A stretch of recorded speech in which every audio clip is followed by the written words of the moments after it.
What's up everybody, Christian James here. Today's video, Pierre Poilievre versus reporter. Let's go. I don't really know if it's versus the reporter, but I know the reporter asked a dumb question. And for the American audience who's not sure who Pierre Poilievre is, I apologize. I don't want to say he's our Donald Trump. So here's a clip on his version of woke. Okay, now you have an idea of who he is. Let's get to the damn video. Mr. Pierre Poilievre, leader of the official opposition, and Mrs. Anna Poilievre, welcome to TLN. Thanks for having us. We're grateful to be here. Thank you. It's good to be all over social media. We're constantly hearing news for and against both sides. And I would love to know, what do you think is the biggest misconception about your campaign at this moment? The liberals would like you to believe that the conservatives are some kind of radical departure from the way things have been in Canada. In fact, it's them that are the radicals. They're the extremists. They are the wackos. We're the ones who want to bring home the country that everyone knew and loved before Trudeau. It's hard to believe, but 9 years ago, anyone could afford a home. The average age of a new home buyer was 29 years old. The average home price was $450. The average rent for a one-bedroom was $950. I was housing minister at the time. And crime was very low. A lot of suburbs, people didn't even lock their doors. But after 9 years of radical, extreme socialist policies that divide our people by race, ethnicity, that take your money, tax your food, punish your work, and just free criminals into the streets, everything's broken. And what I'm proposing is to get back to common sense. Everything he's saying is 100% correct. Nothing he's saying is wrong.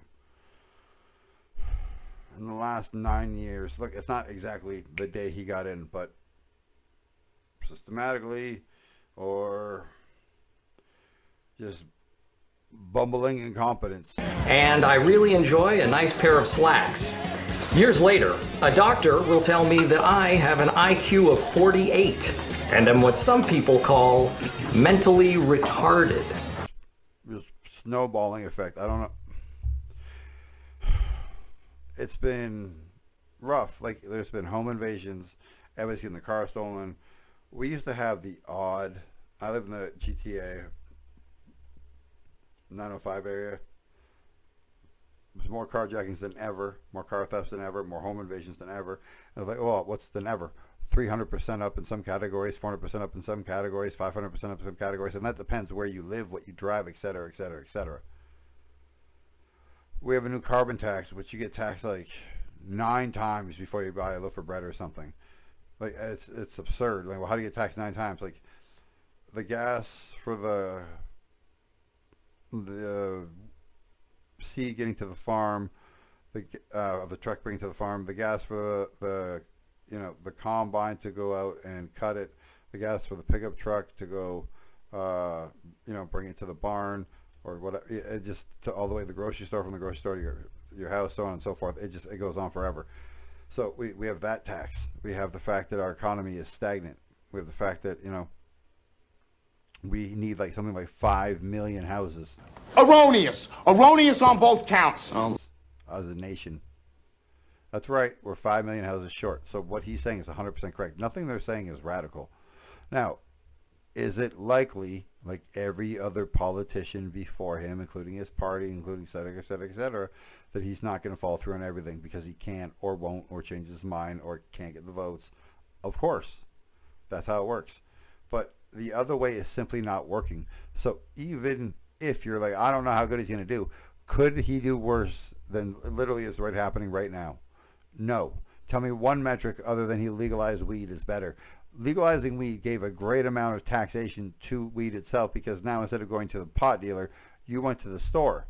And somehow things are worse, and we have other taxes that are made up because that tax wasn't enough. And I guarantee if I look up that tax per province, per federal government year, it is substantial.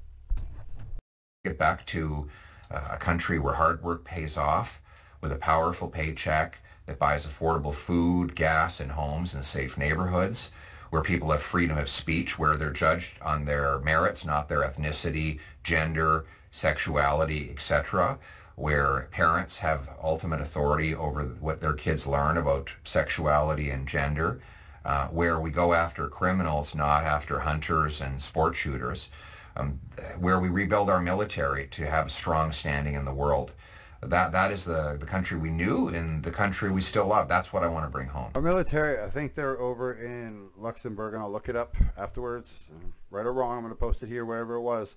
And they had to buy their own helmets and something else. And that was in 2024. They were deployed and they didn't have proper helmets. So the military had to go on Amazon or whatever the military version is of Amazon and buy helmets and something else. That's how bad it is.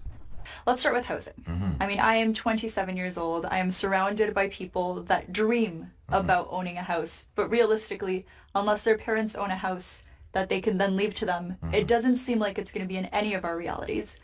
How do you think that can be addressed? What needs to be done to make sure that people in my generation can afford a home? Well, we have to start with acknowledging why we're in this mess today.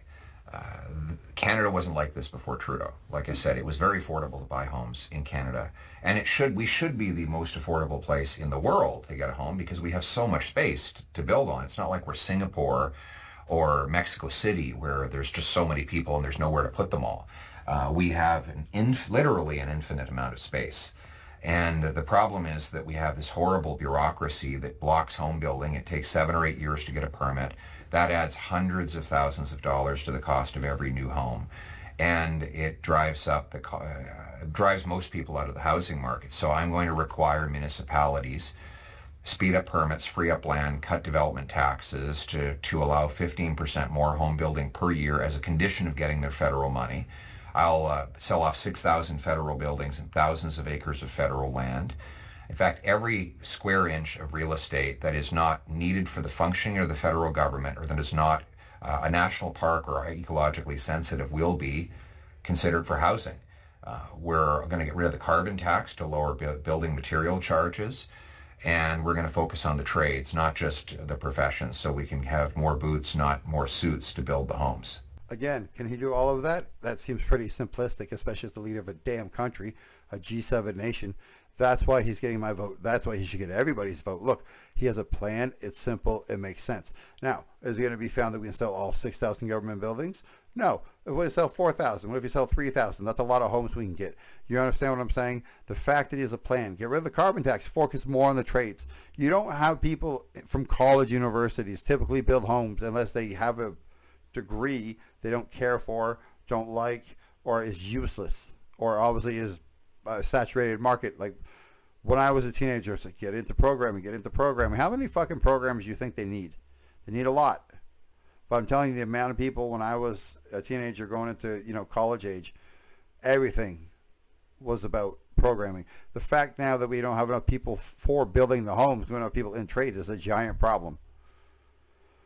I encourage my kids for trades. I encourage my stepkids for trades. I encourage anybody who's competent, I've seen can swing a hammer pretty accurately for trades. Does that mean you're going to be good as an electrician or a plumber? No, but it means you're competent. It's the first step. As immigrants, Anna and myself have a very clear idea of what it's like to come to this country and to have a dream of building a better future for your family. Yes. Unfortunately, a lot of those immigrants are getting blamed for some of the issues that are happening in this country, whether it's crime, whether it's the overwhelmed healthcare system, or the rise of cost of housing. Do you think there is an immigration problem in Canada, and what is the solution? And I ask this to both of you. Yes, that problem has a name, Justin Trudeau. He caused the problem. The immigrant people did not cause the problem. They did what they were told. The rules were online. They followed the rules. And they came here. In most cases, they followed the rules. They did what he said they should do. The problem is that he destroyed the common sense approach that worked for 150 years, where we brought in people in numbers that we could absorb into housing, healthcare, and the job market, where people came in lawfully, where the international students actually studied, and the temporary foreign workers actually filled jobs that Canadians couldn't fill. That was the system we had before, and that worked. If we get back to that, then we can bring back the best system in the world. It gives high achievers and hard workers a chance to flee a bad situation and come to the best country in the world and achieve their dreams. Exactly the problem, folks. My fellow Canadians, I know a lot of you out there getting mad at the people who are coming here, but exactly, they followed the rules. Trudeau's people put the rules online. Obviously, he didn't write them. His policies, his departments wrote them. You understand what I'm saying?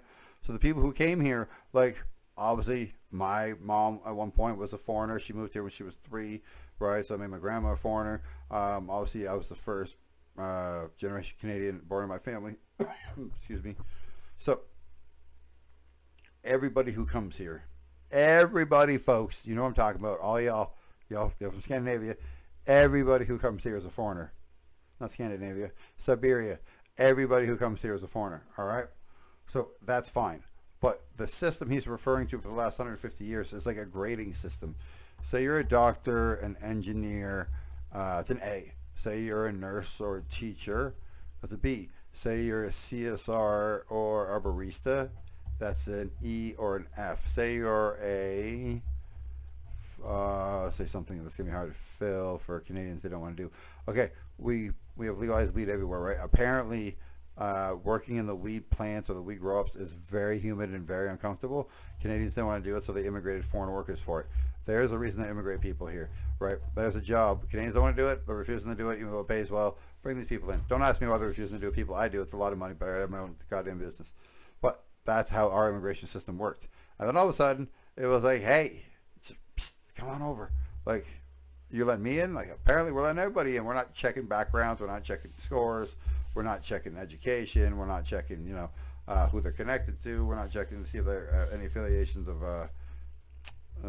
terrorist organizations or what. I always had a father to son arrested in Toronto. I just did a video on it right here last week or the week before, who were probably going to attack a bunch of Jewish people.